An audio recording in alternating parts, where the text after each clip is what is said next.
भीड़ उमड़ी। सुबह 4 बजे से ही गंगा स्नान का सिलसिला शुरू हो गया।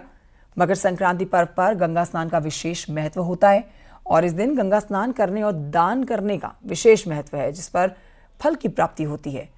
देश भर के कई श्रद्धालु गंगा स्नान के लिए हरिद्वार में पहुंचे हैं। सुबह से आती हुई तस्वीरें आपको दिखा रहे हैं। प्रशासन की ओर से भी सुरक्षा के पुख्ता बंदोबस्त किए गए हैं। सुरक्षा व्यवस्था की दृष्टि से मेला क्षेत्र को 7 जोन और 17 सेक्टर्स में बांटा गया है। हाँ जी, अच्छा लग रहा है। नहाने से मजा आएगा हम लोग को। हाँ, अच्छा लग रहा है। कोई नहीं, ठंड लगेगी तो नहाना तो है ही है। बहुत अच्छा मानते हैं हम, ये अच्छा होता है। हाँ जी, हाँ, हर साल में पहली बार आई हूँ। मम्मी पापा कितनी बार आ चुके हैं। पूजा अच्छी होती है। जैसे हम लोग यहाँ कहते हैं वो चावल लेके आते हैं, दाल लेके आते हैं, उसको छू के दान करते हैं, कपड़े दान करते हैं, पैसे दान करते हैं। तो मकर संक्रांति के पावन दिन पर उत्तरकाशी में सैकड़ों श्रद्धालुओं और देव डोलियों में गंगा में आस्था की डुबकी लगाई है। पूजा अर्चना के बीच में श्रद्धालुओं ने मंदिरों में जाकर जलाभिषेक किया है। भागीरथी का हाड़ कपा देने वाला पानी श्रद्धालुओं के उत्साह को कम नहीं कर पाया। बेहद कड़ाके की ठंड में ये ठंडा पानी जहां पर लोग आस्था की डुबकी लगाते हुए नजर आए। क्या बच्चे, क्या बूढ़े, क्या जवान, मकर संक्रांति के पावन पर्व पर आस्था की डुबकी सबने लगाई।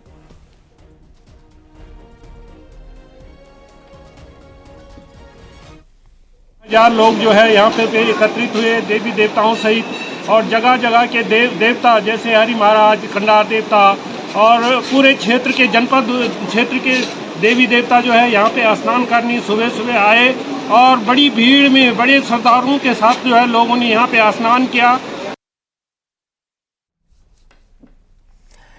अगर हम आपको कहें कि सालों पहले इस धरती से विदा हो चुकी एक राजमाता आज भी लोगों के दिलों में शासन करती है। यही नहीं, इस राजमाता को लोग आज देवता मानकर पूजते हैं। तो शायद आपको इन बातों पर यकीन नहीं होगा, लेकिन ऐसा उत्तराखंड में है जहां पर एक राजमाता की चमकती हुई चमत्कारिक शक्ति के आगे लाखों लोग सिर झुकाते हैं। देखिए इस रिपोर्ट में।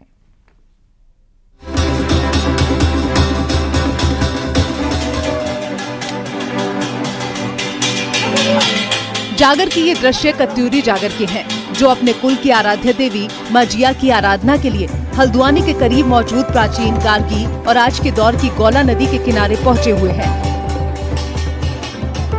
जहां कत्यूर वंश की राजमाता मां जिया ने साल 1880 के करीब तपस्या की थी, जहां पूरे उत्तराखंड से कत्यूरी वंश के लोग मां जिया रानी की पूजा के लिए मकर संक्रांति के मौके पर पहुंचते हैं। हम यहाँ पे अपने देवता को पूजने आए हैं, जो हमारी कुल देवता है ध्यानदेव और जिया रानी। उनके आज के दिन उनकी जो है आराधना की जाती है और हम उनको पूजने आए हैं। यहाँ हम उनको नहलाने लाए हैं। हमारा जो है जो कुल देवता है उनका ये धाम माना जाता है। गढ़वाल हो या कुमाऊं, माता जिया रानी के वंशज हर तरफ फैले हुए हैं। मां जिया अपने जीते जी प्रजा के लिए देवतुल्य रही। कत्यूरियों में मान्यता है कि माता जिया आज भी इस जागर के जरिए जागृत होती हैं और अपने पूजने वाले भक्तों के शरीर में प्रकट होती हैं। तो ये प्रथा पहले से चली आ रही है और कत्यूरियों में राजा धामदेव, राजा ब्रह्मदेव और रानी जिया रानी को जो है एक जीवित देवता माना गया है। ये जो और लोग तो मृत्यु के बाद उनको पूजा करते हैं, ये जीवित ही इनकी पूजा करते थे। ये अपने जनता के प्रति इतने वो थे, जागरूक थे, समाज सेवक थे, अपने जनता की रक्षा के लिए तत्पर रहते थे। तो इनको तब से ये जागर प्रथा चली आ रही है। क्योंकि वो राजमाता थी और हमारे पहाड़ में जो है माता को जिया भी कहा जाता है, इसीलिए उसे जिया रानी कहा गया। हालांकि रानी का असल नाम जो था मौला देवी था, क्योंकि वो यहाँ पर रही थी। कत्यूरियों के यहाँ पर उनकी आस्था जुड़ी हुई है, इसीलिए हमारे कुमाऊं और गढ़वाल में जो सुदूर ग्रामीण क्षेत्रों में जो कत्यूरी वंशज रहते हैं, वो उत्तरायणी के अवसर पर यहाँ पर जिया रानी को याद करते हुए आते हैं।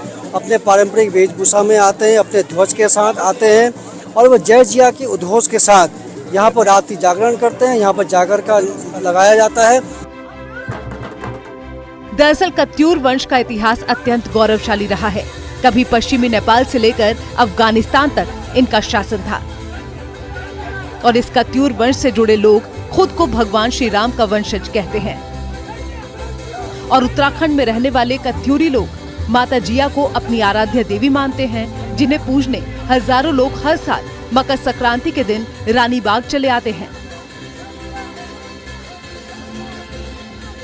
जहां माता जिया की गुफा और घाघरा शिला रूप में आज भी मौजूद है। हल्द्वानी से न्यूज़ 18 के लिए शैलेंद्र नेगी की रिपोर्ट।